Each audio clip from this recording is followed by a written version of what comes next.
Allohning go'zal ismlari bor, qarang. Al-Hafiz, saqlab qo'yuvchi. Ar-Raqib, kuzatib turuvchi. Al-Alim, o'ta biluvchi. As-Sami', o'ta eshituvchi. Al-Basir, o'ta ko'ruvchi. Mana shu 5 ta ismning hammasi muroqabani ma'nosini ifodalaydi. Gapirsangiz o'ta eshitadi. Harakatlansangiz ko'radi. Bir narsani o'ylasangiz uni ham biladi. Uyingizdan chiqsangiz kuzatib turadi. Bir amalda qilsangiz yozib saqlab qo'yadi. Xullas, hamma narsang Allohning huzuridagi bitta sahifa yozib qo'yilgan. Sen birodar doimiy suratda muroqabadasan, kuzatuvdasan. Bugungi darsimizning xulosasi, Alloh haqir sanagan narsani aziz bilayotgan bo'lsangiz, Alloh aziz degan narsani haqir sanayotgan bo'lsangiz, sizni hali tushunchalaringiz johil ekan, qilayotgan amallaringiz mukofotini kechikishini kuting yoki umuman kelmasligini kuting. Muroqaba manzilatiga aloqador hadislar. Jabroil alayhissalom payg'ambar sollallohu alayhi vasallam oldiga notanish kishi suratida kelib, islom, iymon, ihson haqida so'radi. Ana shu so'ragan savollarning bittasi islom nima? Islom mana bu 5 ta narsa. Iymon nima? Mana 7 ta narsa. Ihson nima? An ta'budalloha ka'annaka tarahu fa in lam takun tarahu fa innahu yaraka. Ihson Allohni ko'rib turgandek unga ibodat qilishing.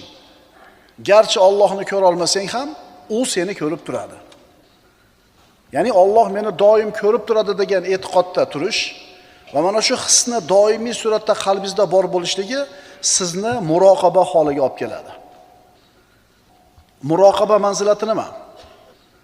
Haq subhanahu va taolo bandaning zohiri va botinidagi narsalarini doim bilib turishiga bo'lgan aniq ishonch va mana shu ishonchda bandaning mustahkam va doimiy bo'lishi muroqaba manzilati deyiladi. Aniq ishonasiz, Alloh sizni ko'rib turibdi. Mana shu narsani qalbingizda aniq ishonchi bor va mana shu ishonchda mustahkamsiz va doimiysiz. Savol. Ora-chorada, goh-gohida Alloh sizni kuzatayotganligini his qilib qolasiz. Shu narsa ham muroqaba deyilar ekanmi? Yo'q, hozirgi ta'rifda mustahkam bo'lasiz va doimiy bo'lsangiz, keyin muroqaba manzilatiga ko'tarilasiz. Agar mana shu shuur, his davomiy bo'lsa, har qanday holatingizda Alloh sizni kuzatib turganini his qilayotgan bo'lsangiz, uyingizda, ko'chada, yolg'iz qolganingizda, odamlar orasida, hazili jiddingizda, safaru hazaringizda, agar har bitta holatingizda Alloh sizni kuzatib turganligini his qilib turgan bo'lsangiz, demak siz eng oliy martabaga erishibsiz. Muroqaba martabasiga. Eng muhim martaba, eng foydali martaba Alloh seni kuzatib turganligini his qilishing. Bunga qarangda. Haqiqatan shu savolni bersangiz, ha, men doim shunaqaman deya olmaysizda. Gohida taqvoyimiz tutib qoladi. Qiyin bo'lgan ishni ham shart osonlik bilan qilib qo'yamiz. Gohida o'sha qarash harom bo'lgan narsani ko'rganda shart ko'zimizni olib qochamiz. Oson bo'ladi. Gohida o'sha shuur yo'q bo'lib qoladi, tikilib turaverasan. O'nni kelganda o'sha bir 10 ming so'mni shart berib yuborasan, endi o'nni kelganda o'sha 50 so'mni ham bera olmaysan. Demak, ana shu his doim tursa, siz uchun ana shu katta gunohlardan tiyilishlik hech narsa bo'lmas ekan. Muroqaba manzilati. Muroqaba birodarlar, bu ilmning samarasi. Sizni ilmingiz yetarli bo'lsa, keyin muroqabaga yetib borasiz. Masalan, katta bir savdo markaziga kirdingiz, biznes centerga. Kirishga yozib qo'yibdi. Markaz video kuzatuvda. Har tomonga qarasangiz, haqiqatan kameralarni o'rnatib qo'yibdi. Har tomonda kameralar turibdi, ko'ryapsiz. Kamerani ko'ziga tushmaydigan bironta joy yo'q. Mana shu savdo markazining har bitta burchagini kameralar suratga, tasvirga olib turibdi. Endi shuni ko'rib, bilib, boyaga e'lonni o'qib turib ham biror narsani cho'ntagingizga o'g'limcha solib olishligingiz aqldan bo'ladimi? Yo'q. Nimaga siz o'g'illik qilmaysiz? Chunki sizda bilim bor. Kamera nimaligini bilasiz va uni yozayotganligini bilasiz, kuzatuvdaligini bilasiz. Bilishingiz sizni to'g'ri bo'lishga majbur qilyapti. Endi shu savdo markaziga ikkinchi odam keldi. Sahroya. O'qishni ham bilmaydi, yozishni ham bilmaydi, video kamerani ko'rmagan, uni nima ish qilishini tasavvur ham qilmaydi. Bu xatti-harakatlari yozilib turishini bilmaydi. Bu odam nima qilishi mumkin endi? Bir burchak o'rtada hech kim yo'q joyda ko'rib turib, hech kim ko'rmayapti deb cho'ntagiga solib oladi bir narsani. Nima uchun o'g'irlik qildi u? Ilmsizligi uchun, bilimsizligi uchun. Oldi, markazdan chiqib ketayotganda ushlanadi, sharmandalik. Demak, muroqaba bu ilmning samarasi. Innama yaxshalloha min ibadihil ulama deydi Alloh taolo. Albatta bandalar orasida Allohdan ko'proq qo'rqadiganlar olimlar. Nima uchun? Ular Allohni boshqalardan yaxshiroq taniydi-da. Ular Allohni boshqalardan yaxshi tanigani uchun, rizq nima ekanligini boshqalardan yaxshiroq tushungani uchun yolg'on ham gapirmaydi savdosida. Harom harishga ham qo'lini urmaydi, xotirjam bo'ladi. Uyindasan, seni hech kim ko'rmayapti, xohlagan ishingni qilishing mumkin. Mana shu joyda o'zingizni kimligingizni sinang. Televizorni qo'yib o'tiribsiz, o'zingizga shu bir faxsh narsa chiqib qoldi. Shu yerda o'zingizni kimligingizni sinang. Qoida.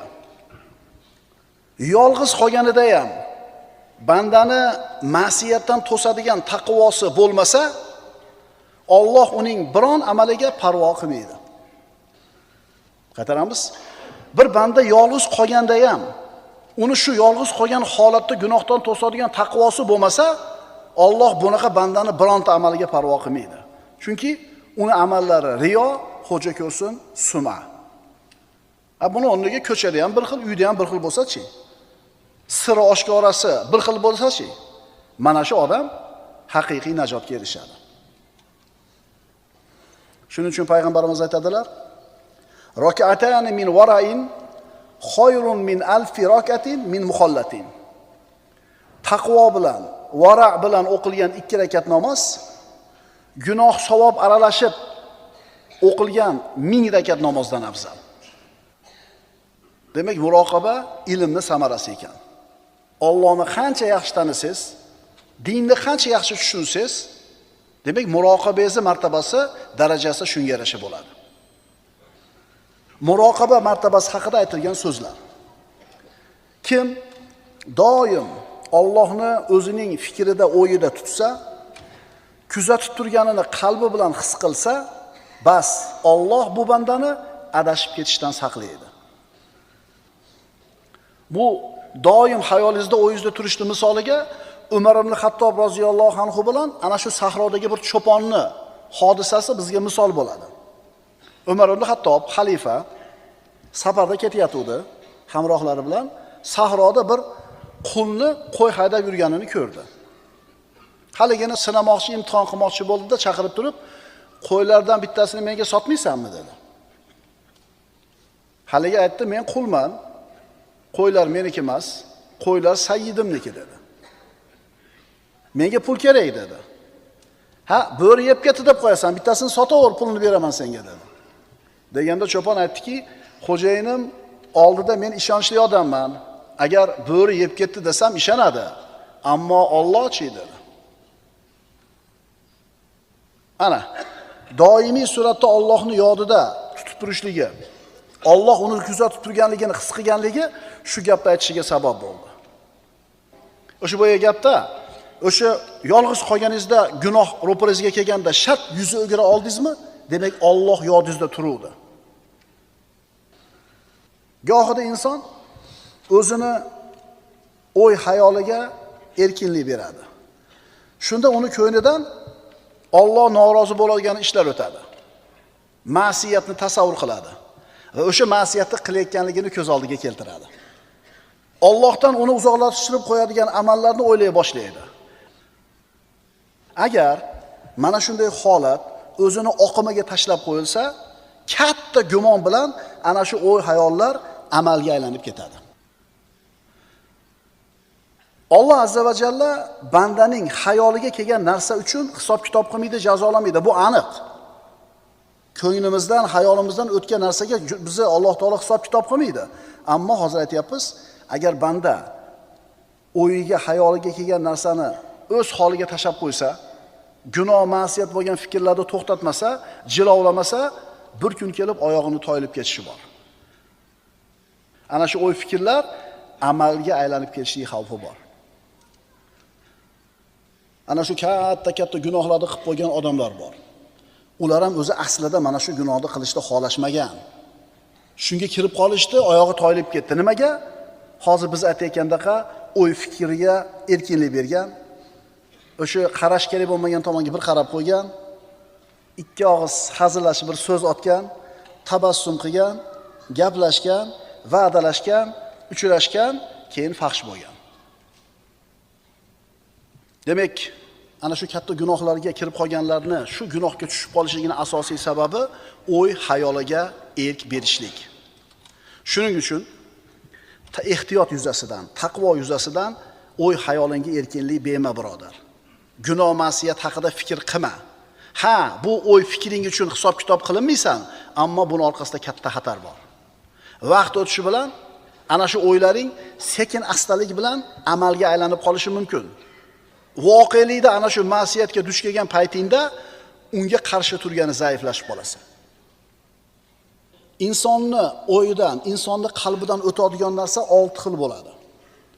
Shundan 3tasiga gunohkor bo'lmaydi, qolgan 3tasiga gunohkor bo'ladi. Agar bir odam hayolida dindan chiqsammi deb o'yga borsa, dindan chiqib ketadimi, yo'qmi? Niyat qalbning ishi bo'lganligi uchun avvalo qalbda niyatgacha bo'lgan bosqichlar borligini bilib qo'yishimiz kerak. Qalbni biror narsaga qanday bog'lanish haqida Ibn Hajar rahimahulloh alayh Ibn Abi Jamradan quyidagi rivoyatni keltirgan. Qalbga keladigan narsalar quyidagi tartibda bo'ladi. 6 ta. Al-hammatu, birinchisi, ko'ngilga kelish. Al-lammatu, ikkinchisi, istek paydo bo'lish. Al-xotaratu, uchinchisi, o'y fikr kelishi. Ko'ngilga kelish, istek paydo bo'lish, o'y fikr kelish. Bu 3taga gunohkor bo'lmaysiz, chunki buni siz nazorat qila olmaysiz. 4-tinchisi, an-niyatu, niyat qilish. 5-tinchisi, al-irodatu, qasd qilish.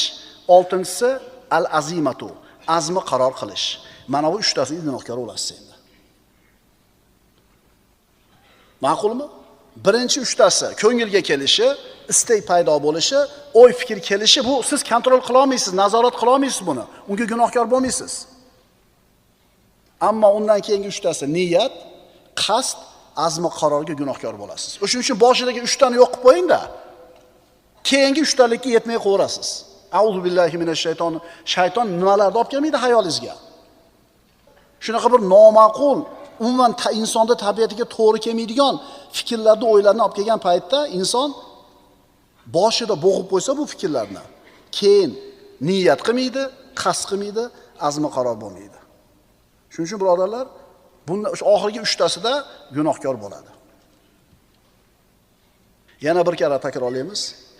Kim doim Allohni o'zining fikrida, o'yida tutsa, kuzatib turganini qalbi bilan his qilsa, bas Alloh unday bandani adashib ketishlikdan saqlaydi. Endi siz gunohni hayolingizga kelganda qaytarib tursangiz, oyoq qo'lingiz bilan gunoh qilmaysiz-da.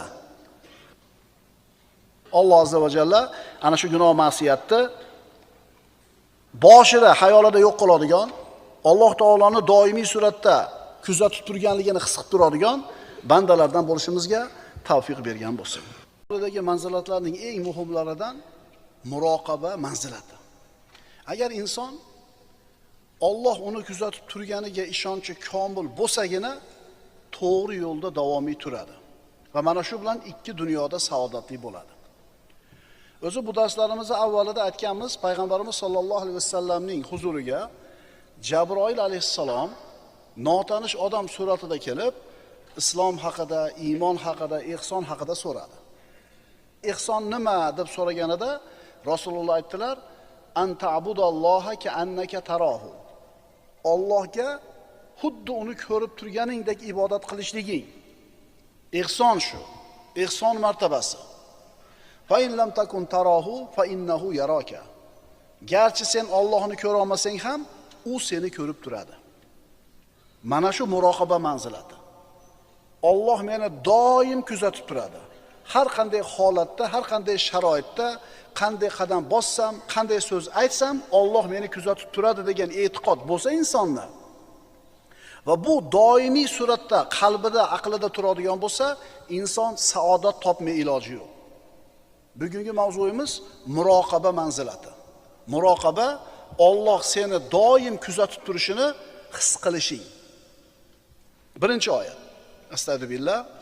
Wa'lamu anna Alloha ya'lamu ma fi anfusikum fahdharuh wa'lamu anna Alloha g'afurun halim. Bilingizki, albatta Alloh ichingizdagi narsani biladi. Alloh ichingizdagi narsalarni biladi. Bas uning azobidan ehtiyot bo'ling. Ichingizda nima o'tayotgan bo'lsa, Alloh taolo bilib turadi. Va bu faqat Alloh taoloning qudratidagi narsa. Lekin ichingizdagi o'tayotgan narsani odam bolasi bilishi mumkin emas. Hatto kamera ham bilishi mumkin emas. Hatto diktafon bo'lsa gapirayotgan gapingizni yozayotgan, u ham bilishi mumkin emas. İchingizdan nima o'tayotgan bo'lsa, Alloh taolo bilib turadi deydi. Mana shu ichingizdan o'tayotgan narsani ham Alloh bilib turadi degan shuur tursa, sizda muroqaba hissi bo'lsa, siz saodat topmay ilojingiz yo'q. Allohni har bitta narsani bilib turishini bilishing lozim bo'ladi, vojib bo'ladi. Agar shuni bilsang, Allohga osiy bo'lishdan ehtiyot bo'lasan. Alloh bilan bo'ladigan muomalamizdagi muvaffaqiyatni, yutuqni siri ayni mana shunda.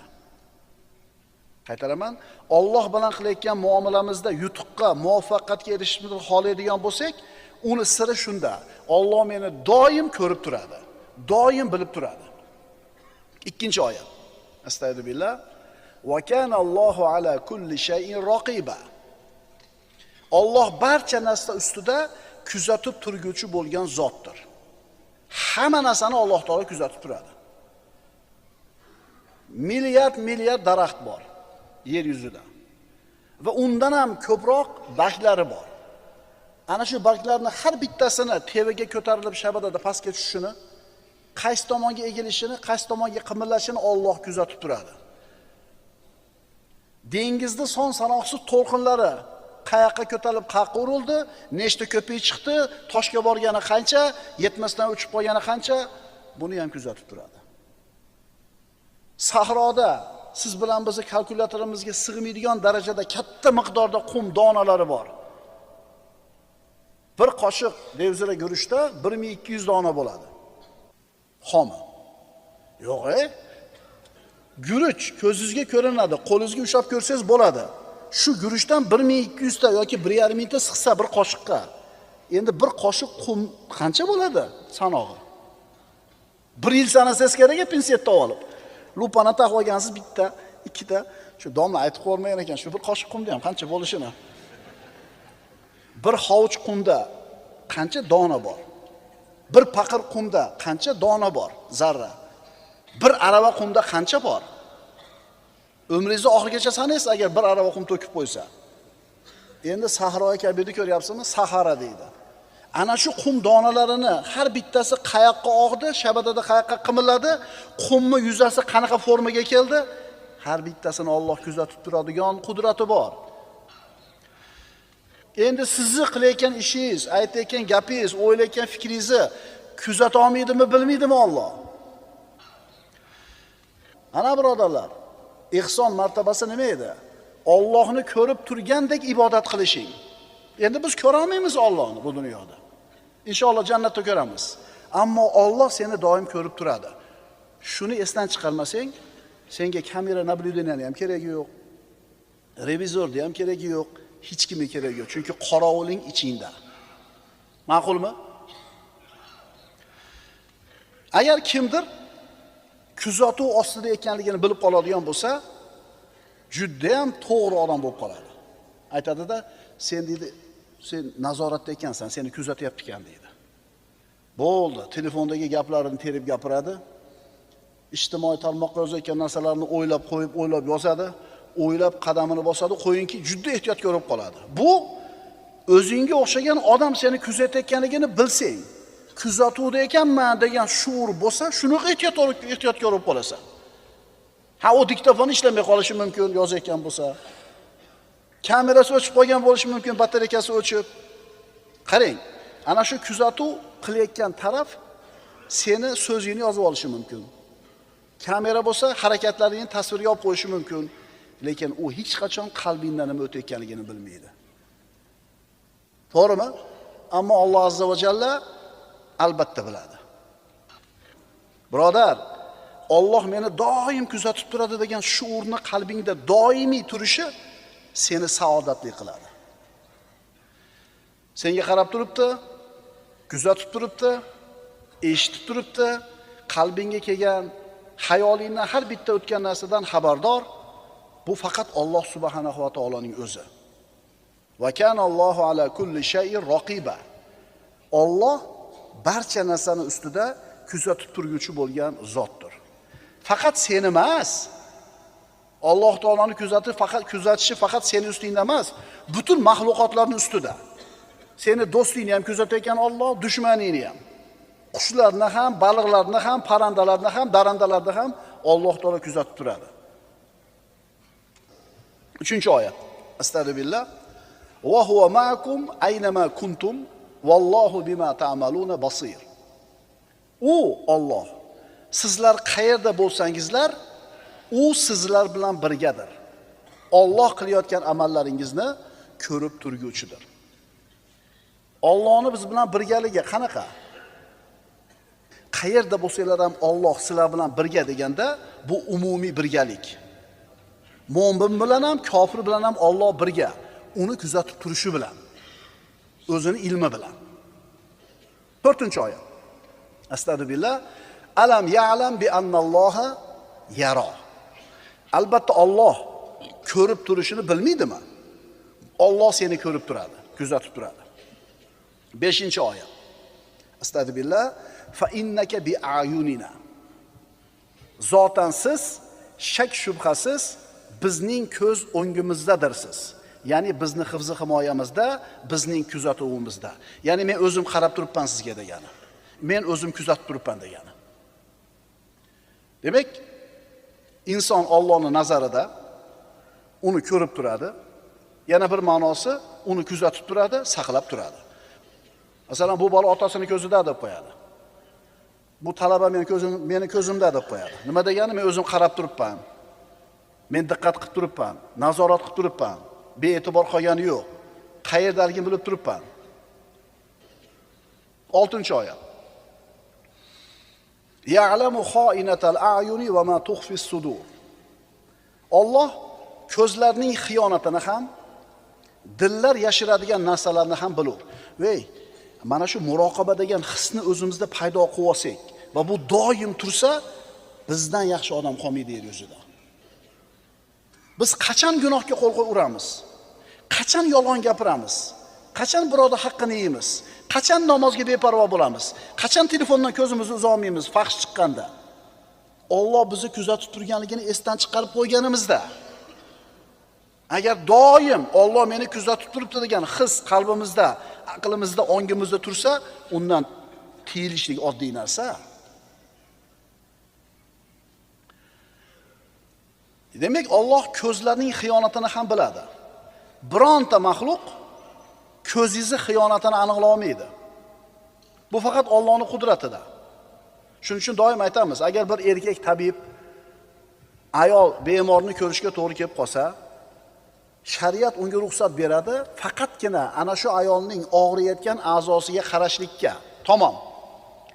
Agar ko'zini qarashi mumkin bo'lmagan joyga qaratadigan bo'lsa, buni hech kim bilmaydi. O'shani aytayapti Alloh, ya'lamu xoinatal ayun. Ko'zlarning xiyonatini biladi. va qalblar yashirgan narsani ham bilib turadi. 10-qavat. Katta shaharlarda bilasizlar, imoratlar 20 etaj, 30 etaj yonma-yon quriladi. 10-qavatda joylashgan xonangizda yolg'iz o'z turibsiz. 10-qavatda. Derazani oldiga kelib qarasangiz, ro'paradagi uyni ichida 10-qavatda bir begona ayol kiyimini almashtiryapti. Sizni uni ko'rayotganligingizni hech kim bilmaydi. Hech kim ko'rmayapti. Shu yerda Alloh meni ko'rib turibdi degan muroqaba degan hissiz bo'lsa, darrov pardani yopasiz yoki orqangizga qilasiz.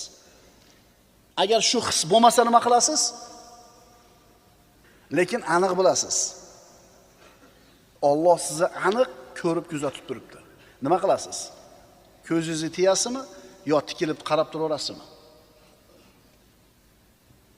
Kameralar qo'yilgan, trenoshkalar qo'yilgan joyga borganda hamma 60 ga tushib oladi. Nimaga? Kuzatuv borda. Kamera yo'q bo'lsa, встречныйga chiqib haydaydi. Nimaga? Muroqaba hissi yo'q. Oyatlar. Astagfirullah. Va alamu anna Alloha ya'lamu ma fi anfusikum fakhtaru. Va bilinglarki, Alloh taolo nafslaringizdagi narsani bilib turadi, ehtiyot bo'linglar. Va kana Allohu ala kulli shay'in raqiba. Va Alloh taolo har bitta narsani kuzatib turuvchi bo'lgan zot.